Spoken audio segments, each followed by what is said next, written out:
Olá! Sejam bem-vindos a mais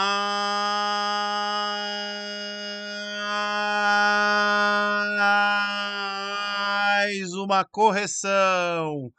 Comentários, palpites, pitacos sobre os vestibulares. E esse ano, como teve aí, ó, simulado oficial da FUVEST, né? Eu vou comentar algumas questões, ó. Dá para ver que eu estou usando a versão S1, né? Gostei até desse negócio do vencerás pela educação, né? Então vamos lá, vamos dar uma olhadinha, né, nas questões de geografia ou que a geografia passa por ela, né? E essa versão é bem curiosa, porque a primeira questão já é de geografia, né? É uma charge. Essa eu não consigo lembrar o ano, né? Eu até procurei, mas eu não achei. Essa charge já foi utilizada em provas, né? Eu não lembro de qual vestibular, ou se era da FUVEST mesmo. Tem até uma questão que depois a gente vai conversar, né? Que ela foi reciclada, da FUVEST de 2022, mas essa charge já apareceu. Então aqui, né, bandeira do Brasil, né, o amarelo, que falam do ouro, né, indo embora, a floresta aqui, ó, sendo devastada, o céu tá poluído, né? Enfim, né, essa charge publicada em 1983, né? Vamos lá, né? Critica a rigidez das normas do Código Florestal em debate do Congresso Constituinte. Bem, o Congresso Constituinte, a Constituição, ela foi promulgada em 88. Eu acredito que o Congresso Constituinte, ele foi um pouquinho antes de 88. Não vou lembrar o ano, mas 83, né, ainda foi o último governo da ditadura militar, né? Não foi nesse contexto. E Código Florestal é lei, ele é inferior à Constituição, né? Na Constituição se discutiu direitos ambientais, mas é uma coisa, outra coisa. Na letra B, né, ilustra a compatibilidade entre o lema da bandeira e a exploração extrativista vegetal e mineral, né? Seria a incompatibilidade, né? Porque ele está falando aqui de ordem e progresso contra aquilo que o Brasil está fazendo com o meio ambiente de maneira geral. Depois, letra C. Apoia projetos econômicos de integração nacional viabilizados pelo chamado milagre econômico.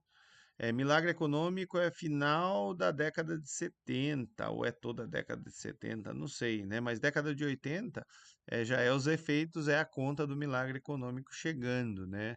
Não faz relação com isso. É a letra D. Denuncia a avidez do modelo de desenvolvimento econômico adotado, né, pelo regime militar ali na época, né? Amazônia integrar para não entregar, né? Teve Serra Pelada, teve bastante projeto de desmatamento ali da floresta. Letra E, né? Reconhece a inevitabilidade da poluição industrial na busca do crescimento econômico do país. Também não, né?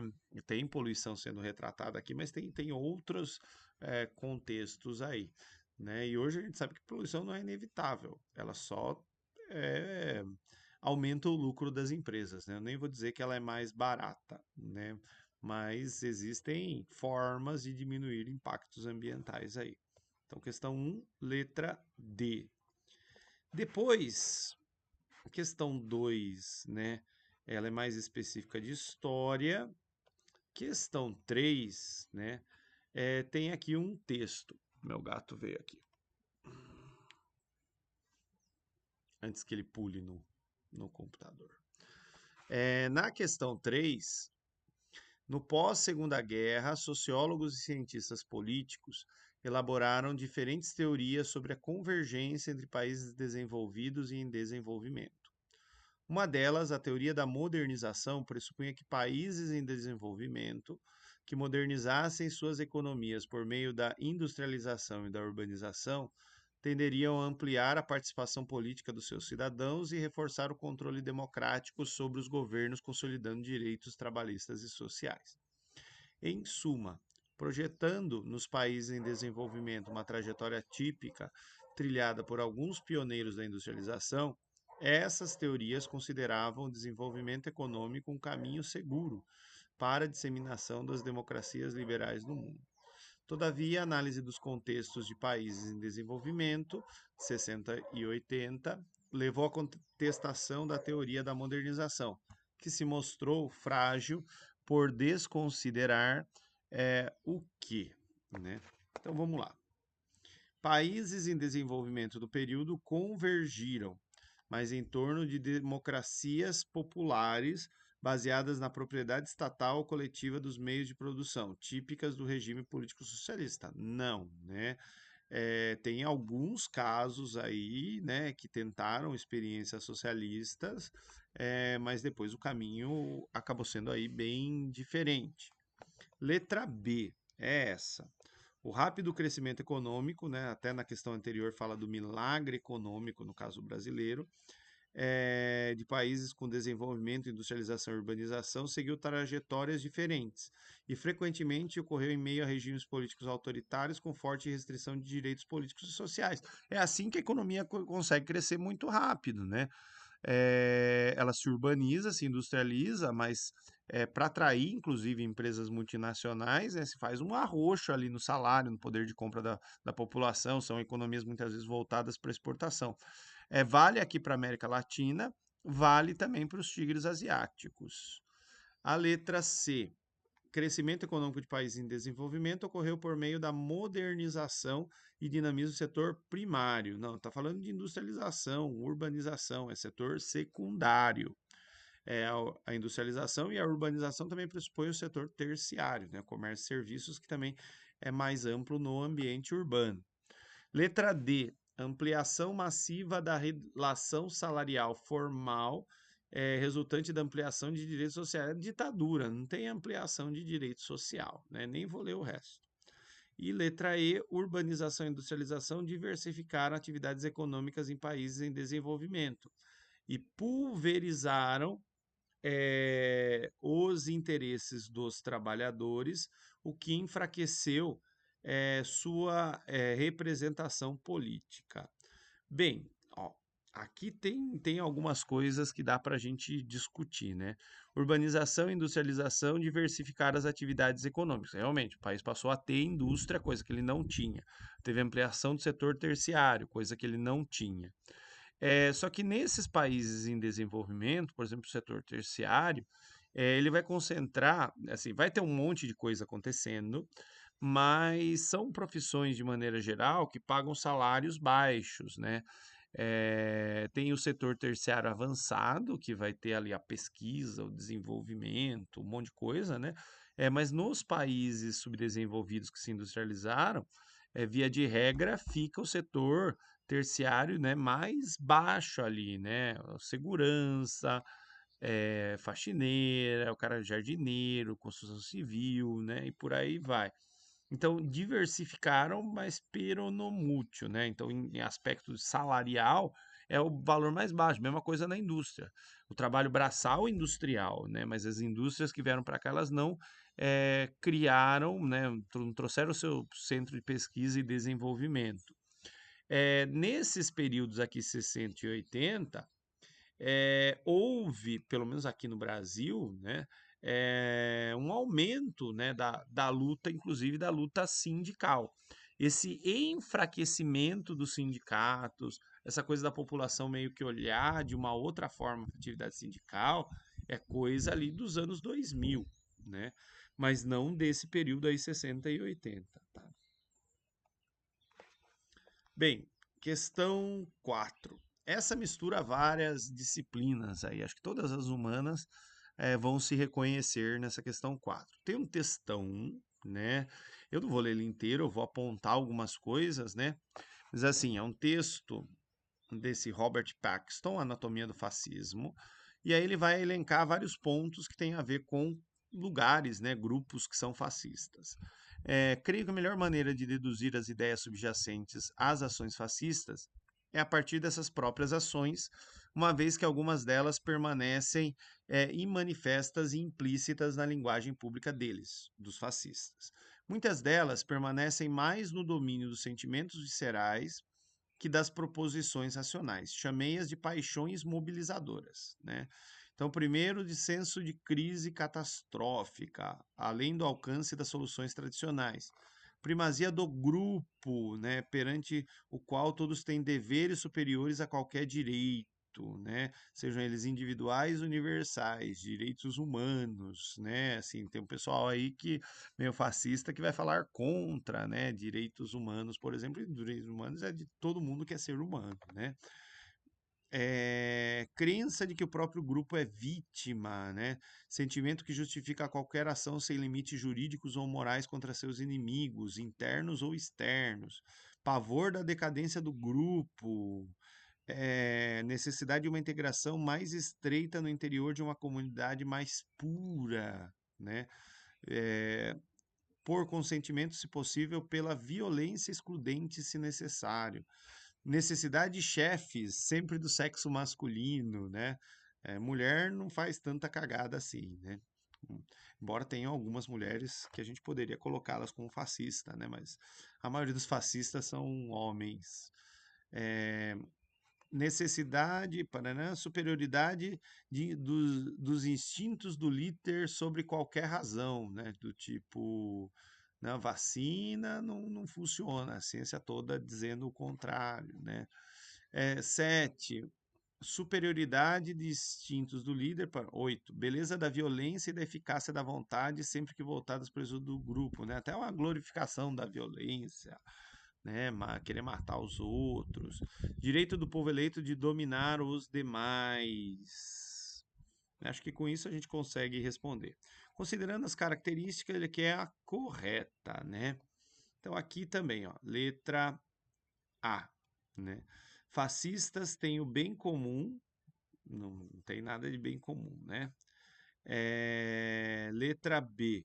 Para o fascismo, a vitória de um grupo social à frente de uma nação confere o direito do vencedor de subjugar outras nações e outros grupos sociais. É essa.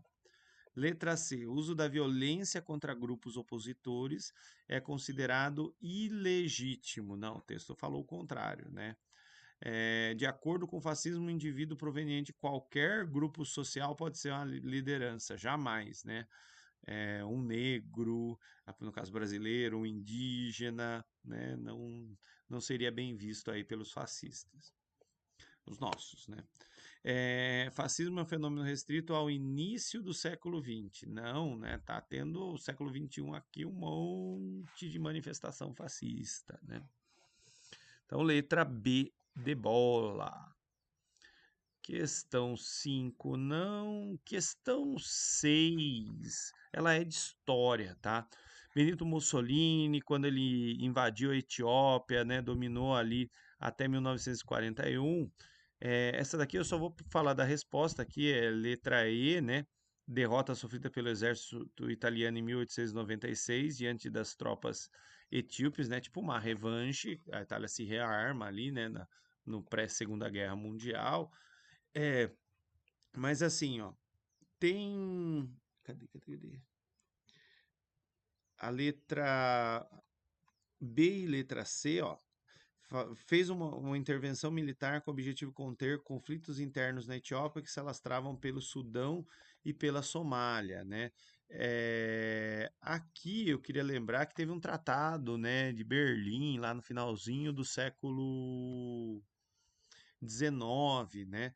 A Etiópia, inclusive, ela era um reino, permaneceu independente ali por um tempinho, e os italianos, como eles pegaram a rabeira ali do Congresso de Berlim, né? Eles deram um jeitinho ali de chegar na Etiópia, mas foi uma baita de uma invasão.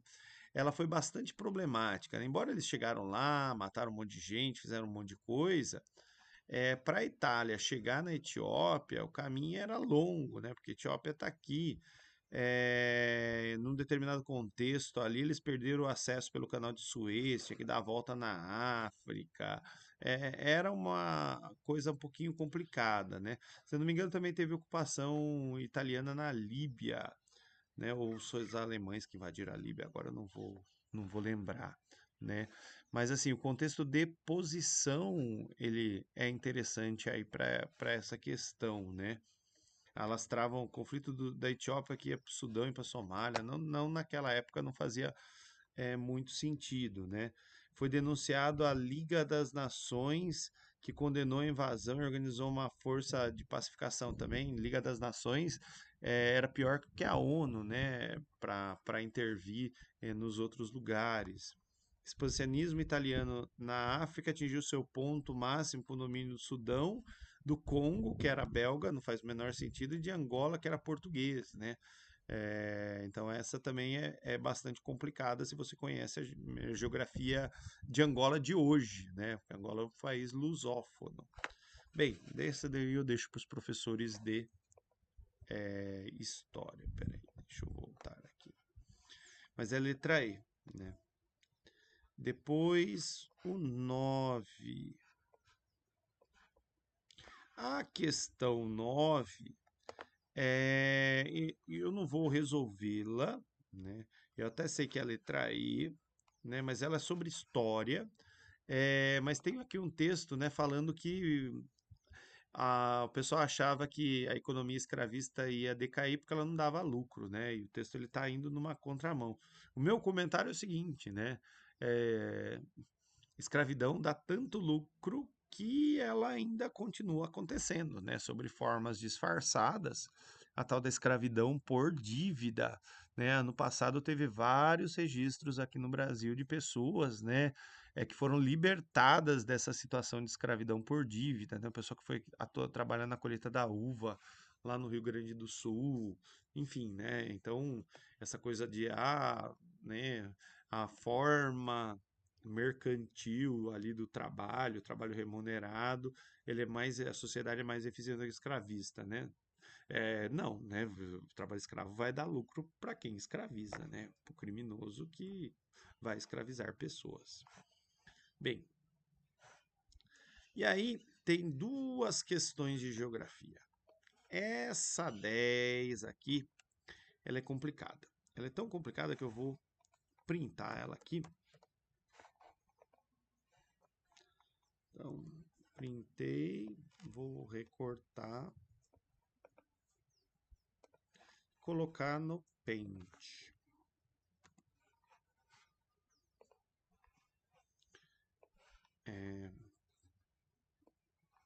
Por quê? Então tem aqui, né, a expectativa de vida ao nascer por raça e cor, dados de 2017. Aqui são os estados e a média do Brasil e a idade, né? Todo lugar, brancos vivem mais do que negros ou pardos, né? Então, assim, expectativa de vida da população branca nos estados da região norte é superior à média nacional. A média nacional está aqui, né? Então eu tenho que traçar uma linha, né? Roraima, né? Igual ali à média nacional, mais ou menos, né? Mas é né? A região norte tem 7. Amapá é menor. Região norte. Acre, menor. Tocantins, menor. Pará, menor. Amazonas, menor. Rondônia, menor, né? Então, em um é igual, 6 e 7 é menor, né? Então, já dá para não marcar essa daqui, né? Porque ela é menor e não é superior. Estado de Roraima apresenta a menor expectativa de vida da população negra em todo o país. Roraima, menor expectativa de vida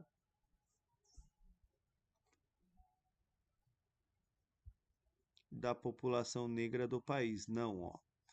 Maranhão tem a menor expectativa de vida, né? Ela é menor do que Roraima. Letra C. Estado do Paraná apresenta menor diferença entre a expectativa de vida da população negra e branca do país. Paraná. Cadê? PR. Aqui, ó. Tem 2 quadradinhos e um tiquinho. Pernambuco tem menos de 2 quadradinhos, então a menor expectativa de vida é do Pernambuco. Letra D. Estados da região Sudeste apresentam expectativa de vida da população branca abaixo da média nacional. Então, Sudeste, brancos estão aqui. Espírito Santo, São Paulo está acima. Rio de Janeiro também está acima. Cadê Minas Gerais? Minas Gerais também está acima. Então, todos estão acima. Esse é um exercício que cansa, eu não gosto dessas questões. É a letra E por eliminação das outras. Só que dá uma discussão aqui, ó. Deixa eu pôr o... Aqui. Vou diminuir. Então ele diz o seguinte, ó. Regiões Norte e Nordeste apresentam mais estados com expectativa de vida da população negra e branca acima da média nacional. Então, para eu saber o que é isso, eu tenho que pegar aqui, ó. É 2, é quase 3, né? Mas eu vou selecionar aqui, ó. Aliás, antes de fazer essa seleção, deixa eu pintar ele de vermelho.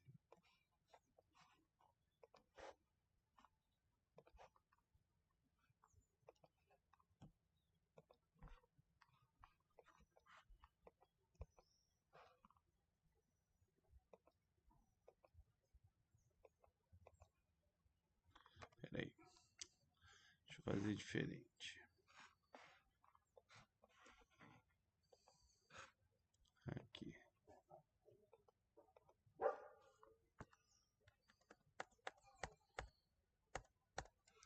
Ó, eu vou pintar, deixar bem grosso aqui o traço, para a gente poder marcar. Opa.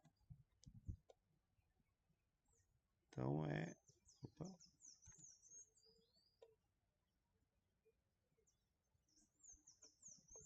É esse o tamanho. Vou recortar. Então ele diz, né, que os estados, regiões Norte e Nordeste apresentam mais estados com a diferença expectativa de vida da população negra e branca acima da média nacional, né? Então vamos lá. Norte e Nordeste. Então, Norte e Nordeste aqui é a média nacional, né? Então eu posso pegar a média nacional, por exemplo, por aqui, ó, Santa Catarina é menor do que a média. Distrito Federal, Espírito Santo, coisa. Agora aqui, ó, Minas Gerais, eu fiquei na dúvida. Minas Gerais, para mim, ela tá igual à média nacional, né? Mas vamos supor que tá menor do que a média nacional. Rio Grande do Sul, ó. Para mim, Rio Grande do Sul é um trisquinho. Essa é nitidamente igual. Então tem um no sul, pelo menos. Tá? Rio de Janeiro, maior, né? Então já são 2. Roraima, região norte, né? O primeiro aí da região norte. Depois aqui, né? Não, não, sim. Já tem 2 na região norte. Goiás no centro-oeste.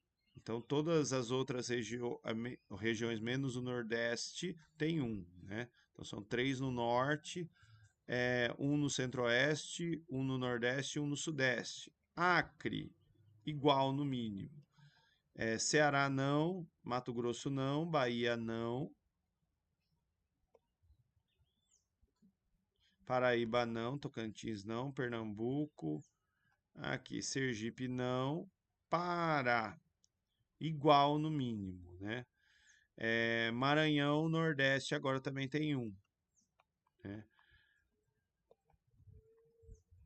Rondônia, Piauí, ó, o norte, assim, norte é com certeza, né? Mas o Nordeste tem 1, né? Assim, os outros tem igual ali, né? Então, não sei. E a minha dúvida ali, quando eu vou olhar o do Nordeste, é essa, tá? É que o que eu não gosto dessa questão? É comparar coisas que são diferentes. Por exemplo, a região sul só tem 3 estados. A região norte tem 7, região nordeste tem 9, né? Daí eu estou comparando números absolutos de estados em cada região, ou estou comparando o proporcional de cada região, né? Enfim, isso me dá um nó na cabeça. Mas é letra E, né? Eu não discutiria, eu só acho que esse é um exercício meio mal feito, tá? Depois, questão 11. A questão 11 tem aí um gráfico, né? Então ele mostra aqui, ó, população branca, população preta na cor amarela, esquisito, né? População amarela na cor cinza, que quase não dá para ver, e a população parda na cor verde, né? E o indígena bem pequenininho aqui no final. Então ele está nessa ordem. E aí a gente tem que interpretar o gráfico. Em 2022, a população branca manteve o predomínio alcançado nas faixas etárias abaixo de 30 anos. Abaixo de 30 anos, população branca, né?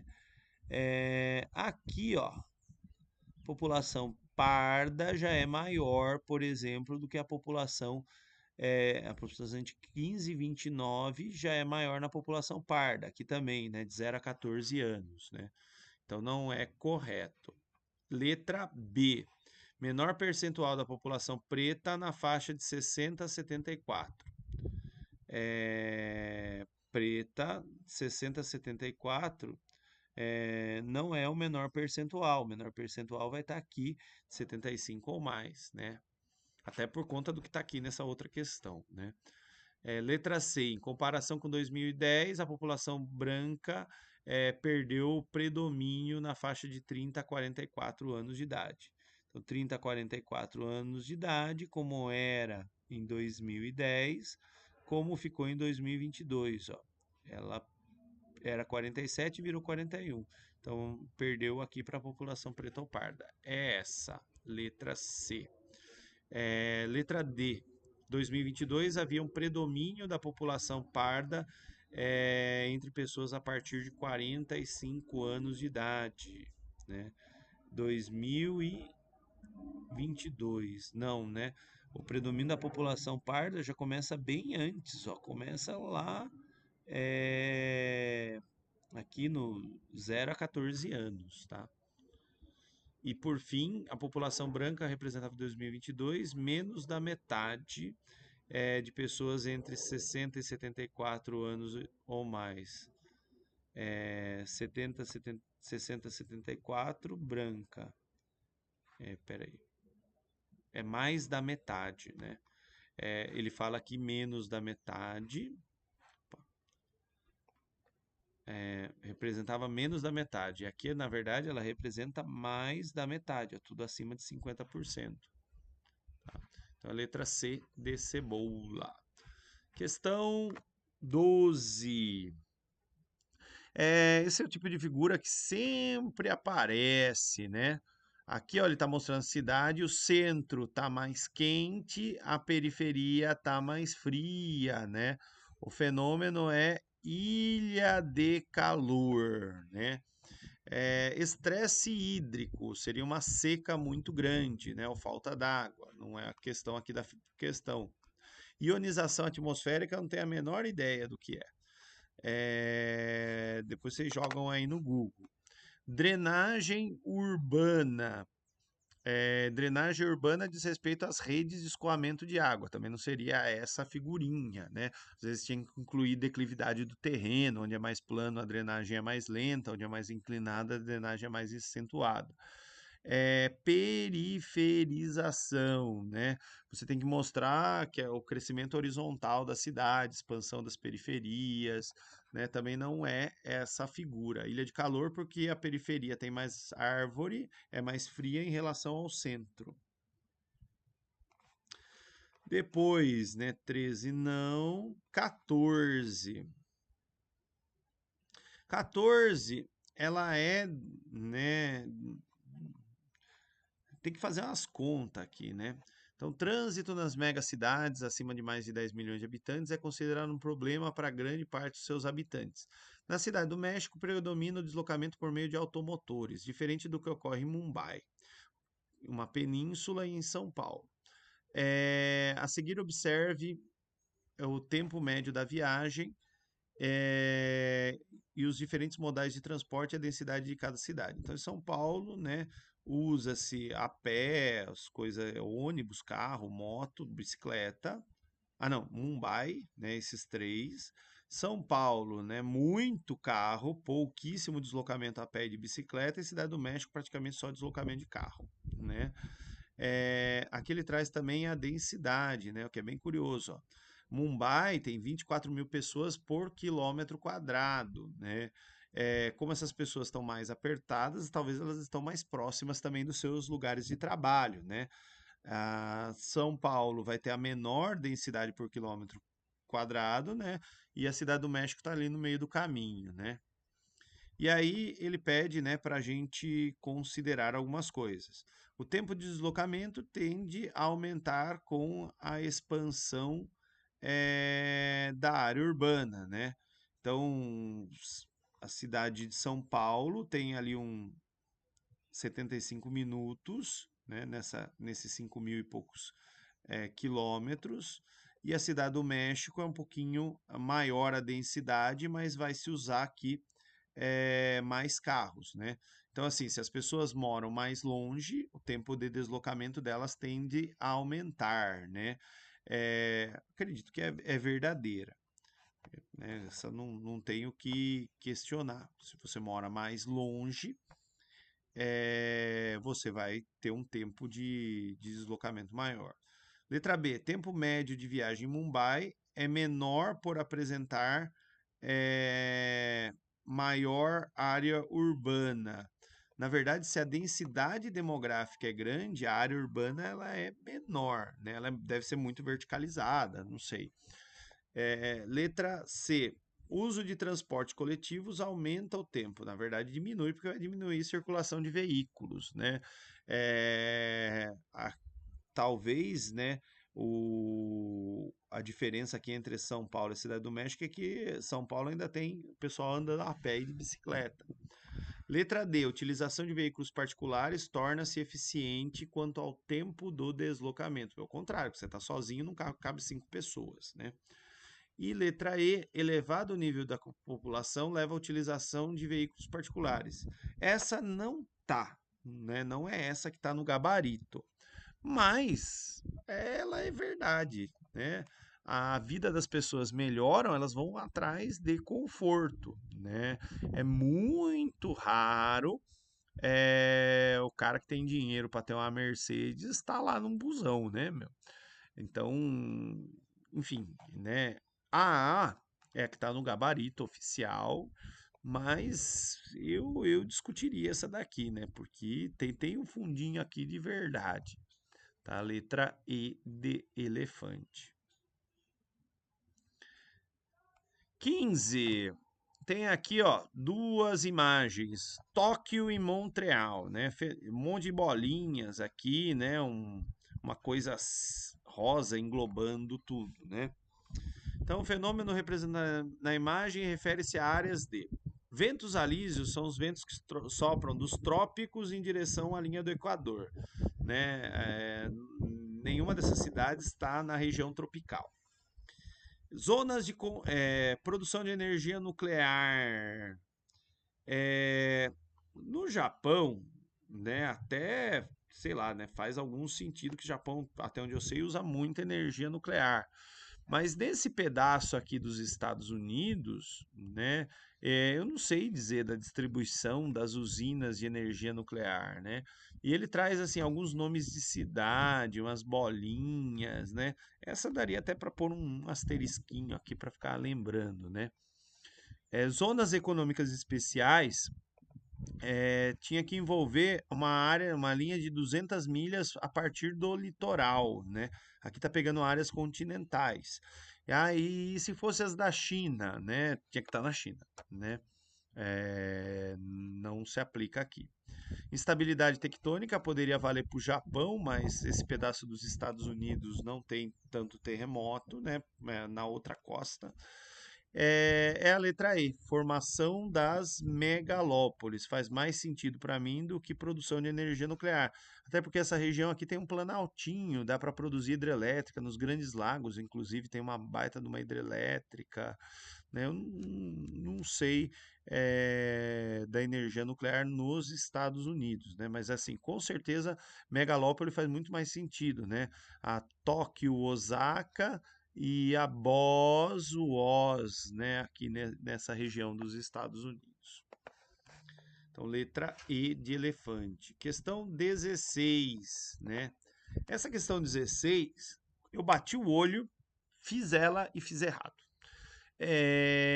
Por que eu errei? Né? Porque eu não vi o que ele estava pedindo, né? Então ele falou assim, ó, frequência de dias extremos de precipitação em São Paulo, daí ele mostra que essa variação está aumentando ao longo do tempo, né? Chovendo pra caramba num único dia. E ele pergunta assim, esse é um problema decorrente, né? Decorrente é um problema urbano que é decorrente, ou seja, consequência do fenômeno expresso. Então, se choveu muito, qual é a consequência disso? Eu fui no que causou, né? Então, por quê? Eu fui pensando, por que aumentou os dias de precipitação extrema, né? Poluição da atmosfera, aquecimento global, mudanças climáticas, né? Mas ele quer decorrente, ou seja, a consequência de ter chovido muito, não o que causou esse excesso de chuvas. Então, do que está aqui, chove demais, vai gerar movimentação de encosta, deslizamento de terra, né? Inversão térmica não é consequência. Se está chovendo demais, a consequência não é crise hídrica, não vai faltar água, pelo menos não no momento ali que está chovendo demais. E favelização também não é consequência, embora seja o lugar que mais sofra nesse tipo de fenômeno, tá? Mas consequência decorrente é consequência letra E. Depois, né? Questão 17, tem aí um texto, né? Do prefácio ali do livro Racionais, Sobrevivendo ao Inferno, né?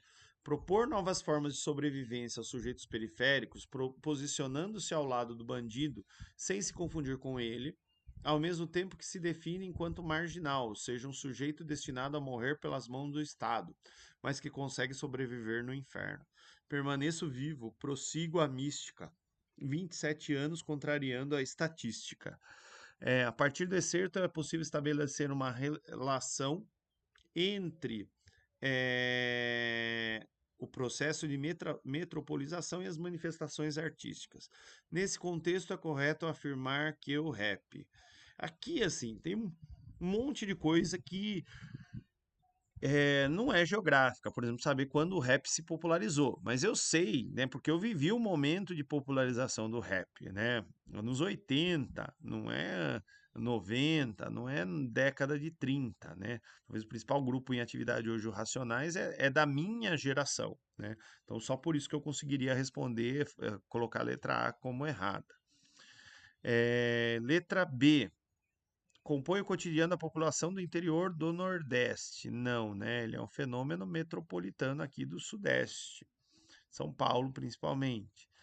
Letra C. Representa em suas composições problemas inventados pela população litorânea.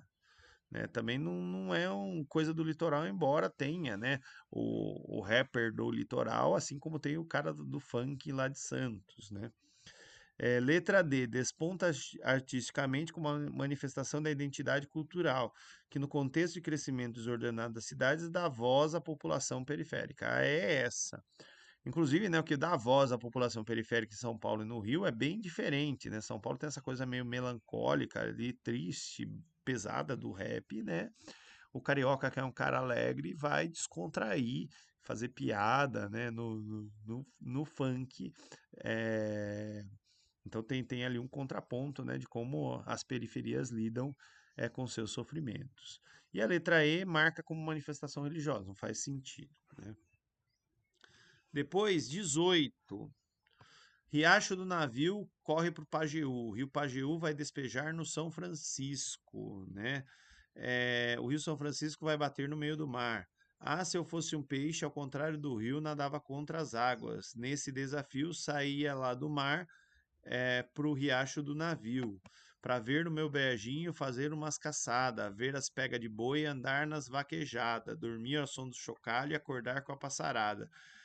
Vaquejada, né? Coisa ali do interior do Nordeste. Se ele está subindo São Francisco, ele vai parar no interior do Nordeste, né?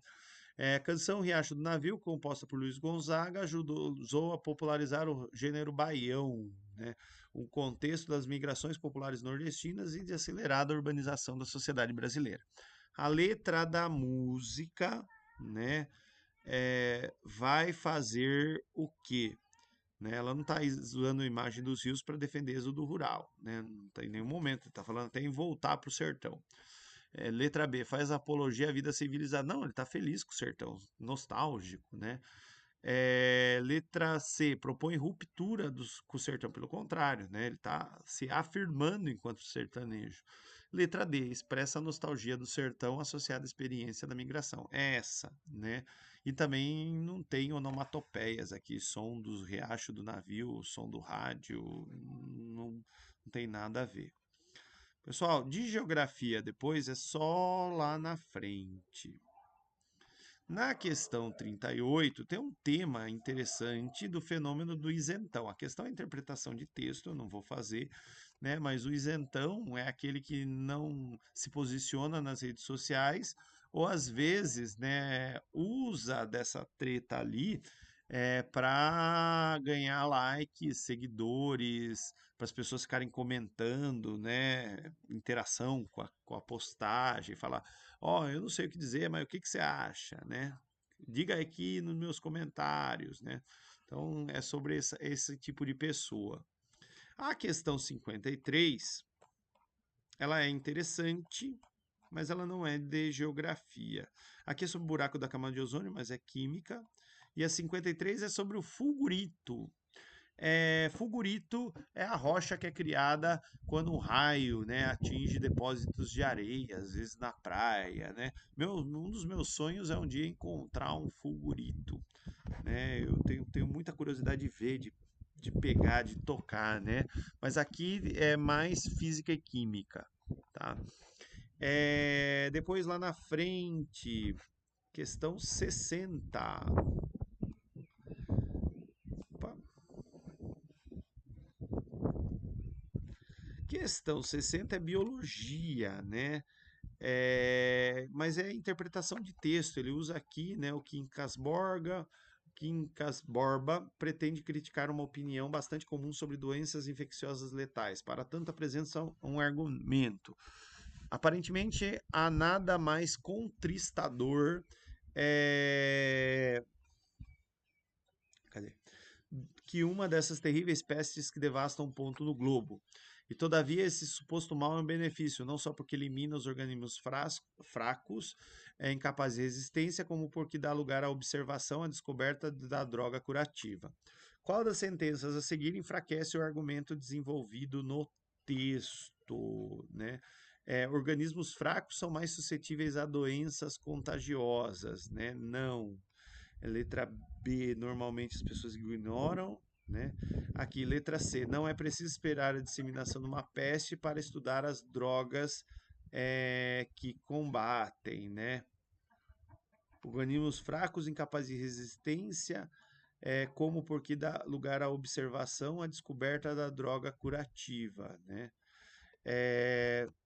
Assim, de maneira geral, o desenvolvimento, né, de drogas ali da saúde, ele pode acontecer sem precisar ficar olhando aí pessoas morrendo, né? Você pode fazer teste em animais, pode estudar em laboratório, pode ter grupos de controle, né? Enfim, a medicina ela evoluiu aí bastante, né? Essa é uma questão bastante interessante aqui, de bom senso, interpretação. Tem uma outra aqui de biologia que eu achei interessante, é a 63, né? Tem um texto falando de febre maculosa, doença dos carrapatos, né? Mas aqui também, né, tem algo que aparece nas aulas de geografia. A vegetação é um componente biológico e não um fator abiótico. Vegetação é ser vivo, né? Vida vegetal, né? Aqui é bem bom senso. 64. Aqui, né, mistura história e geografia, né? Embora historiadores frequentemente se refiram à chamada Revolução Impressa, atribuída ao Gutenberg em meados do século XV, não se pode duvidar do impacto sobre a leitura da Revolução Informatizada que se observa nesse século. Tampouco podemos duvidar da velocidade da Revolução Eletrônica. Creio que há um mercado mundial para uns 5 computadores, disse o Thomas Watson, então presidente da IBM em 1943, demonstrando o nível de astúcia empresarial que costumamos associar a essa grande empresa. Em 49, essa revista Mecânica Popular, prevendo o incansável avanço das descobertas, previu que computadores do futuro pesarão não mais do que 15 toneladas.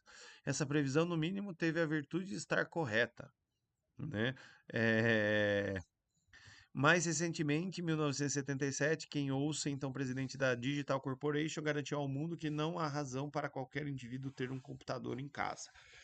É a analogia entre a revolução impressa e a revolução técnico-científica informacional que o texto faz referência, vai aparecer onde, né? Letra A, diminuto o impacto que essas evoluções tecnológicas trouxeram às relações. Pelo contrário, né? A gente é amigo de pessoas do outro lado do mundo, né? Vocês estão me vendo graças a essa revolução. O texto não fala de espírito empreendedor do Gutenberg, né? Ausência em ambos os casos de um mercado amplo de leitores e de informações, né? Também não é o caso, né? O mercado de leitor se criou, né? Porque com o livro as pessoas aprendem a ler. E mesma coisa com a informação, né? Uma vez que você tem aqui o celular, o computador, você vai produzir conteúdo, né? A gente é tudo maluco. Isso aqui, inclusive, é uma produção de conteúdo. Letra D, lentidão das inovações. Pelo contrário, é super rápido, né? Tanto que esses caras estavam errados. A letra E, ampliação do acesso à informação como decorrência das transformações tecnológicas. Depois, 77. E aqui, ó, essa questão é legal, né? Essa questão é uma cópia, né? Tentaram às vezes usar uns sinônimos aí de uma outra questão, né? Então tem um texto: aumento no consumo de água e produtos agropecuários da população humana, direto ou indiretamente, geralmente vem atrelado ao aumento da pressão exercida sobre o meio ambiente. Por um lado, há uma crescente preocupação na preservação dos biomas brasileiros, garantindo o suprimento de recursos ambientais, evitando a extinção de espécies. Assinale a alternativa que apresenta duas soluções de amplo alcance geográfico sustentáveis dos pontos de vista ambiental e econômico para diminuir o impacto da expansão da lavoura sobre a vegetação nativa e para o melhor aproveitamento de recursos. Se eu tivesse que chutar, eles fizeram essa questão. Aliás, eles pegaram essa questão porque alguma outra que eles fizeram deu errado, foi tirada de última hora ali da prova, né? Só para comprovar o que eu estou falando. Peguei aqui a apostila do objetivo, né? Ao texto, né? Aumenta o consumo de água e produtos agropecuários, produtos agrícolas, ó, ele vai fazendo, mudando aqui o tema, né? Por parte da população brasileira, por parte da população para a população humana, direta ou indiretamente, vem atrelado ao aumento da pressão exercida sobre o meio ambiente. Por um outro lado, há uma crescente. Ah, não, ele nem fala, né? Só pede aqui, ó, selecione a alternativa que apresenta duas soluções sustentáveis, duas soluções de amplo alcance geográfico e sustentáveis, dos pontos de vista ambiental e econômico. O cara pegou um chat GPT e pediu para reescrever. Meu. Aqui tem a primeira, né? Para diminuir o impacto da expansão da lavoura sobre a vegetação nativa, né? Para diminuir a expansão dos cultivos sobre vegetação nativa e para garantir recursos hídricos para gerações futuras, para melhor aproveitamento de recursos hídricos. Aqui, ó, é letra B, aumento da produtividade das lavouras sem aumento da área cultivada e preservação e recuperação das matas ciliares, né? Não é a letra A, né? Porque diminuir a produção agrícola não é sustentável do ponto de vista econômico. não é a letra C, né? Primeiro que a agricultura que usa transgênico é intensiva, né? E o transgênico acaba sendo muito ruim para o meio ambiente, para a vegetação selvagem, para os cultivos crioulos, porque geralmente são genes dominantes, né? Instalar poço artesiano também não necessariamente é bom para as reservas de água. Letra D também pelo mesmo motivo da primeira, não é sustentável economicamente, você tem gente que precisa comer. Aumentar a carga tributária sobre alimento prejudica quem é pobre, né? Meu, isso é crueldade. Então aqui, ó, letra B. Vamos ver a letra B do que estava no anterior. Ó. Assim, nem para mudar a alternativa. Ó. Aumento progressivo da produtividade de cultivos existentes. Ó. Reescreveu aqui. Aumento da produtividade. Programa amplo de preservar matas ciliares, preservação de recuperação de nascentes e matas ciliares, chat GPT na veia, picaretagem. Ou outra inteligência artificial aí. Depois, 82. Tem aqui um texto, né, sobre a cúpula da Amazônia, realizada em 2023 em Belém, foi marcada não apenas pelas convergências sobre a necessidade de preservação da Amazônia, mas por divergência e uma contradição. O que fazer com as enormes reservas de petróleo da região? De um lado, há um grupo de países formados por Venezuela, Brasil, Suriname e Guiana, que tem significativas reservas de petróleo que não dão demonstrações de que pretendem deixar de explorar os recursos no curto e médio prazo. Né? Inclusive, o Brasil autorizou a prospecção experimental ali.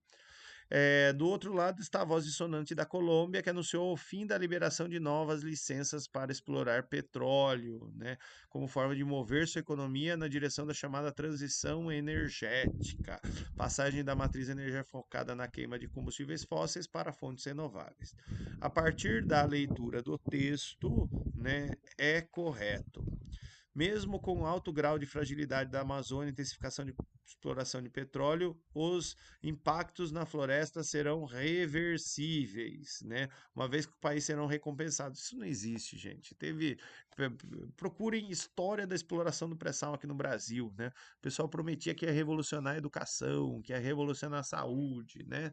Não é bem assim, né? 15 anos depois, estamos todos querendo colocar nossos filhos na escola particular e buscando planos de saúde privados, né? Embora tem muita coisa boa no SUS, né? O dinheiro do pré-sal não foi parar ali. Letra B, necessidade de preservar a floresta não se justifica. Não vou nem continuar lendo, né? Letra C de cebola. Do ponto de vista econômico, é necessário preservar as reservas florestais da Amazônia para que seja viável continuar explorando reservas de combustíveis fósseis pelo mundo, mas em lugar de menor biodiversidade. Não, a gente tem que fazer transição energética, não é o caso aqui, né? Tipo, vamos preservar a Amazônia, mas vamos ferrar o outro lugar. Apesar do Suriname estarem entre as novas fronteiras de petróleo, esses países não têm interesse em alterar os ecossistemas locais. Por isso, defendem uma matriz energética mais sustentável. Né? Toda exploração ela vai alterar, né? Também não faz sentido. É a letra E. Líderes da Amazônia travam embates sobre exploração de petróleo na região, e há países que apoiam a exploração, de olho nos dividendos, e outros há países que defendem frear a extração de combustíveis para alterar a matriz energética. Interpretação de texto. A última, 86, ela é de biologia. Mas, por uma sorte, se alguém prestou atenção na aula de geografia, aqui pelo mapa a gente sabe que é cerrado, né? E porque isso é falado nas aulas de geografia, é o segundo maior bioma do Brasil. E no cerrado, só as árvores e arbustos possuem adaptações para lidar com o período seco, né? Raízes profundas. O cerrado é a floresta invertida, eu falo isso para os alunos. E pelo profundo é a letra B. Eu não tenho a menor ideia do que é pilosa, cutícula, o que fecha ali, reduz, né? Mas na geografia aqui, ó, raiz profunda matou a questão, né? Letra B de bola. Pessoal, é isso. Muito obrigado pela atenção de vocês e tchau, tchau.